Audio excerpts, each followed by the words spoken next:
Poco X6 Pro 5G தான் இந்த வீடியோல வந்து பார்க்க போறோம். இந்த போன்ல என்னென்ன Poco எடுத்து வர போறாங்க, அண்ட் இந்த போன் எப்போ லான்ச் ஆகலாம், இந்த போனுக்கு வெயிட் பண்ணலாமா வேணாமா எல்லாத்தையுமே இந்த வீடியோல பார்க்கலாம். வீடியோ பிடிச்சிருந்துச்சுன்னா லைக் பண்ணுங்க, சேனலுக்கு மறக்காம சப்ஸ்கிரைப் பண்ணிருங்க. ஃபர்ஸ்ட் Poco இந்த X6 Pro 5Gங்கிறது ரெட்மியோட K70E ஓட ஒரு ரீபிராண்டிங் தான்.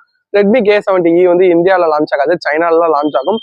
அதை Poco ரீபிராண்ட் பண்ணி கொண்டு வருவாங்க, எப்பவும் கொண்டு வரது போலதான். பட் இந்த போன் கொஞ்சம் இன்ட்ரெஸ்டிங்கா வந்திருக்கு. First bill quality and design கொஞ்சம் வந்து மாத்திருக்காங்க. பாக்குறதுக்கு ஒரு பெரிய கேமரா மாடியோட பெட்டரா வந்திருக்கு. பட் கேமரா அதுக்குன்னு சூப்பரா இருக்குன்னு நினைக்காதீங்க, கேமரா பத்தி நான் அப்புறமேட்டிக்கு சொல்றேன். பட் ஓவரால் பாக்குறதுக்கு லுக் வைஸ் நல்லா பண்ணிருக்காங்க. கிளாஸ் பில்ட் வந்திருக்கு, மொத்தம் 3 கலர்ல வந்திருக்கு, black, white and green colour.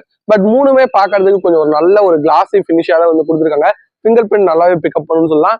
And இந்த ஒயிட்டும் கிரீனும் பாக்குறதுக்கு ஒயிட்டே மாதிரிதான் இருக்கும். அந்த கிரீன் கலர் பெருசா ஒரு கிரீனிஷ் ஃபீல் கொடுக்காது, ஏன்னா ரொம்பவே ஒரு லைட் கிரீனா வந்து யூஸ் பண்ணிருக்காங்க. பட் பாக்குறதுக்கு நல்லாவே வந்திருக்கு. அண்ட் வெயிட்னு பாத்தீங்கன்னா 200 கிராம் இருக்கு. திக்னஸ் வந்து 8.3 mm வந்து யூஸ் பண்ணிருக்காங்க. ஓவரால் பெட்டரா வந்திருக்கு, ஏன்னா ரெட்மி பேட்டரி கெப்பாசிட்டி கொஞ்சம் பெட்டரா கொடுத்துருக்காங்க. ஸோ அதை வச்சு பார்க்கும்போது ரொம்பவே நல்லா இருக்கு. சைடு வந்து பிளாஸ்டிக் ஃப்ரேம் தான் வந்து கொடுத்துருக்காங்க, அது கிரிப் வந்து கொஞ்சம் நல்லா கொடுக்கும். ஓவராலா பில் குவாலிட்டியும் டிசைனும் பார்க்கறதுக்கு நல்லாவே வந்து பண்ணிருக்காங்க. அண்ட் நெக்ஸ்ட் டிஸ்பிளேன்னு பாத்தீங்கன்னா 6.67 இன்ச் தான், ரெட்மியோட அதே ஒரு சைஸ் தான். AMOLED டிஸ்பிளே வந்து யூஸ் பண்ணிருக்காங்க. இதுக்கு 1.5K ரெசல்யூஷன் இருக்கு. 120 ஹெர்ட்ஸ்க்கான LTPO டிஸ்பிளே கொடுத்துருக்காங்க. ஆட்டோமேட்டிக்கா அதுவே 0 to 120 வந்து போகும். பேட்டரி நல்லா கன்சியூம் பண்ணாது, கரெக்டா வந்திருக்கும். அது போக 484 PPI இருக்கு. 1800 நிட்ஸ்க்கான பீக் பிரைட்னஸ் வந்திருக்கு. ஸோ ஓவராலா உங்களுக்கு அவுட்டோர் யூஸ்க்கு இந்த மாதிரிலாம் பார்க்கும்போது ரொம்பவே பெட்டரா வந்திருக்கும். அண்ட் ஸ்டீரியோ ஸ்பீக்கர்ஸும் வந்து யூஸ் பண்ணிருக்காங்க. ஓவராலா கம்ப்ளீட்டா ஒரு மல்டிமீடியா எக்ஸ்பீரியன்ஸ் வேணும்னா பெட்டரா வந்திருக்கும். சென்டர் பஞ்ச் தான் வந்திருக்கு, பெசில் சுத்தி கம்மியா கொடுத்துருக்காங்க. ஸோ டிஸ்பிளே எக்ஸ்பீரியன்ஸ் எப்பவும் போல ரெட்மி நல்லாவே பண்ணிருக்காங்க, பெட்டரா வந்திருக்கு. அண்ட் நெக்ஸ்ட் உள்ள யூஸ் பண்ணிருக்க ப்ராசர், அதுதான் இந்த போனுக்கு வந்து ஒரு பாசிட்டிவ். Dimensity 8300 Ultra அப்படிங்கிற இந்த சிப் வந்து யூஸ் பண்றாங்க. இந்த சிப் வந்து ஒரு 4 nm ப்ராசர் தான். அண்ட் இதோட பெர்ஃபார்மன்ஸ் பத்தி பேசினா Snapdragon 8+ Gen 1 8+ Gen 2க்கு சென்ட்ரல்ல வந்து இருக்குன்னு சொல்லலாம். அந்த அளவுக்கான பெர்ஃபார்மன்ஸ் வந்து இதுல வந்திருக்கு. லாஸ்ட் டைம் வந்திருக்க Dimensity 8200 கம்பேர் பண்ணீங்கன்னா இது கொஞ்சம் நல்லா பெட்டரா வந்திருக்குன்னு சொல்லலாம். GPU ஃபுல்லா இன்க்ரீஸ் பண்ணிருக்காங்க, கோர்ஸோட கிளாக் ஸ்பீடுமே இன்க்ரீஸ் வந்து பண்ணி கொடுத்துருக்காங்க. ஸோ ஓவரலா 8300 Ultra ஒரு நல்ல ப்ராசர் தான். ரெட்மி எடுத்துகிற பிரைஸ் பாயிண்ட்டுக்குமே இதோட பர்ஃபார்மன்ஸ் ரொம்ப ஒர்த்தா வந்திருக்கும். அண்ட் ஹீட் மேனேஜ்மெண்ட்மே இது பெட்டரா தான் இருக்கு அப்படிங்கிற மாதிரி நிறைய பேர் சொல்லியிருக்காங்க. ஸோ ஓவராலா உங்களுக்கு கேமிங் ரொம்ப இம்பார்ட்டன்ட் இந்த பட்ஜெட்லனா கண்டிப்பா இந்த போனை நீங்க வந்து சூஸ் பண்ணலாம். பர்ஃபார்மன்ஸ் உங்களுக்கு ரொம்ப நல்லா இருக்கும். ரேம் மேனேஜ்மெண்ட்ல இருந்து எல்லாமே பக்காவா வந்து பண்ணும். கேமிங்க்கு கண்டிப்பா இந்த போன் பெட்டரா வந்திருக்கும். And next camera. நான் கேமரா ஏன் நெகட்டிவ்னு சொல்றேன்னா, இவ்வளவு தூரம் ரெட்மி எல்லாமே ரொம்ப பெட்டரா பண்ணிட்டு கேமராவில தான் கொஞ்சம் கை வச்சிட்டாங்க. பட் ஓகே, அது வந்து பிரைஸ் கட்டிங்காக வந்து பண்ணியிருக்காங்க.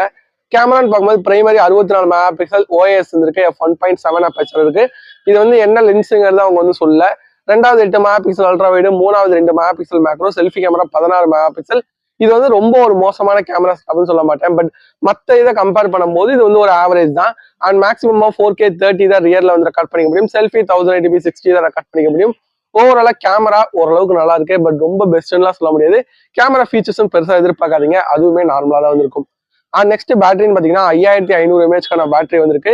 இதுக்கு ஃபாஸ்ட் சார்ஜிங் 90 வாட்க்கான ஃபாஸ்ட் சார்ஜிங் சப்போர்ட் பாக்ஸ்ல இன்க்ளூட் பண்றாங்க. ஸோ அது வந்து ஒரு பாசிட்டிவ் தான். இந்த போனை வந்து 0 to 100 அரை மணி நேரத்துல சார்ஜ் பண்ணிக்க முடியும். இந்த பேட்டரி கெப்பாசிட்டிக்கு இது வந்து ரொம்ப ஒரு பெரிய விஷயம். அண்ட் அது மட்டும் இல்லாம இந்த பிரைஸுக்கு மட்டுமே இது வந்து ஒரு நல்ல ஒரு சாலிடான இதுதான். அது போக பேட்டரி லைஃப் பத்தி பேசிங்கன்னா ஈஸியா உங்களுக்கு 1 day வந்து கிடைச்சிடும். ஏன்னா 4 nm ப்ராசஸர் தான் இருக்கு, கெப்பாசிட்டி கொஞ்சம் அதிகமா இருக்கனால ஈஸியா 1 day வந்து கிடைக்கும். ஸோ ஓவராலா பேட்டரி லைஃப், சார்ஜிங் ஸ்பீட் பெட்டரா வந்து கொடுத்துருக்காங்க. அண்ட் நெக்ஸ்ட் சாஃப்ட்வேர்னு பாத்தீங்கன்னா Android 14 பேஸ்ட் ஆன் MIUI 14ஓட அந்த போன் வந்து வரும். அப்டேட் பத்தி பெருசா ரெட்மி எதுவும் சொல்ல. ரெட்மி போன், அதாவது போக்கோ போனோட இந்த அப்டேட் பத்தி ஏதாவதுனாலே நிறைய பேருக்கு பயமா தான் இருக்கும். அவங்களுமே பெருசா சொல்ல. ஆனா Android 15 16 தருவாங்க. செக்யூரிட்டி அப்டேட் ஒரு 2 இல்லைன்னா 3 இயர்ஸ்க்கு வந்து தருவாங்க. அதை பத்தி அவங்க பெருசா எதுவும் பேச கிடையாது. அண்ட் ரேம் அண்ட் ஸ்டோரேஜ் ரேட்னு பாத்தீங்கன்னா base வேரியன்ட்டே 15GB RAM 256GB storage தான். அதுவும் DDR5 RAM UFS 4.0 கொடுத்துருக்காங்க. அதுவுமே இந்த போனுக்கு ஒரு பெரிய பாசிட்டிவ் தான். பேஸ் வேரியன்ட்டே 12256 கொடுக்கறது கண்டிப்பா ஒரு நல்ல விஷயம் தான். அண்ட் இது எல்லாத்துக்குமே ரெட்மியோட பிரைசிங் என்னவா இருக்கு, அதாவது போக்கோட பிரைசிங் என்ன இருக்குன்னா, K70E ரீபிராண்டட் நான் முன்னாடியே சொல்லியிருந்தேன். K70E வந்து சைனால 2000 யுவானுக்கு லான்ச் ஆச்சு. கன்வெர்ட் பண்ணீங்கன்னா கிட்டத்தட்ட 23,000. அதே மாதிரி இந்த போன் இங்க வரும்போது ஒரு 25 26 அந்த மாதிரி தான் வரும். அந்த பிரைஸுக்கு இவ்வளவு ஸ்பெசிபிகேஷன் கொடுத்துருக்காங்களா அப்படின்னு கேட்டீங்கன்னா கொடுத்துருக்காங்க. இதே பிரைஸுக்கு தான் வரும், ஒரு 26 இந்த மாதிரி தான் வரும். எதுக்காக போக்கோ இந்த மாதிரி பண்றாங்கன்னா, போக்கோ X5 Pro என்ன ஆகுது அப்படிங்கிறது நிறைய பேருக்கு வந்து தெரியும். ஸோ அதனால நீங்க எல்லாம் நம்பி வாங்கணுங்கிறதுக்காக தான் இவ்வளவு ஸ்பெசிபிகேஷன் வந்து கொடுத்துருக்காங்க. அண்ட் நீங்க சொல்லுங்க, இப்பயுமே நீங்க போக்கோ வாங்குவீங்களா, இல்ல மதர் போர்ட் கம்ப்ளைண்ட் வரும் வேற போனுக்கு போவீங்களாங்கிறத கமெண்ட்ல லீவ் பண்ணுங்க. போக்கோ இந்த வாட்டி எல்லாம் ஃபிக்ஸ் பண்ணியிருப்பாங்க நான் வந்து நினைக்கிறேன். ஸோ உங்களோட ஒப்பீனியன் என்ன அப்படிங்கிறத கமெண்ட்ல லீவ் பண்ணுங்க. இந்த வாட்டி ஸ்பெசிஃபிகேஷன் எல்லாமே பெட்டரா தான் வந்திருக்கு. அண்ட் இந்த ஃபோனுக்கு வெயிட் பண்ணலாமான்னு கேட்டீங்கன்னா கண்டிப்பா வந்து வெயிட் பண்ணலாம். எனக்கு வந்து கேமரா அந்த அளவுக்கு முக்கியம் இல்லை, பட் மற்றது எல்லாமே முக்கியம்னா தாராளமா இந்த ஃபோன் உங்களுக்கு சூட் ஆகும். அதே மாதிரி இந்த ஃபோன் வர டேட் எதவா இருக்கலாம்னு கேட்டீங்கன்னா கண்டிப்பா ஜான்வரிக்கு அப்புறம் தான் வரும். அதாவது ரெட்மி நோட் 13 சீரிஸ் லான்ச் ஆனதுக்கு அப்புறம் தான் இந்த ஃபோன் வந்து வரும். ஸோ இவ்வளவுதான் இந்த போக்கோ X5 Pro, அப்படி இல்லைன்னா ரெட்மியோட K70E எது வேணா நீங்க வச்சுக்கலாம். ஸோ உங்களுக்கு இந்த ஃபோன் பிடிச்சிருக்காங்கிறத கமெண்ட்ல லீவ் பண்ணுங்க. வீடியோ பிடிச்சிருந்துச்சுன்னா லைக் பண்ணுங்க. தேங்க்யூ ஃபார் வாட்சிங். Have a nice day. By.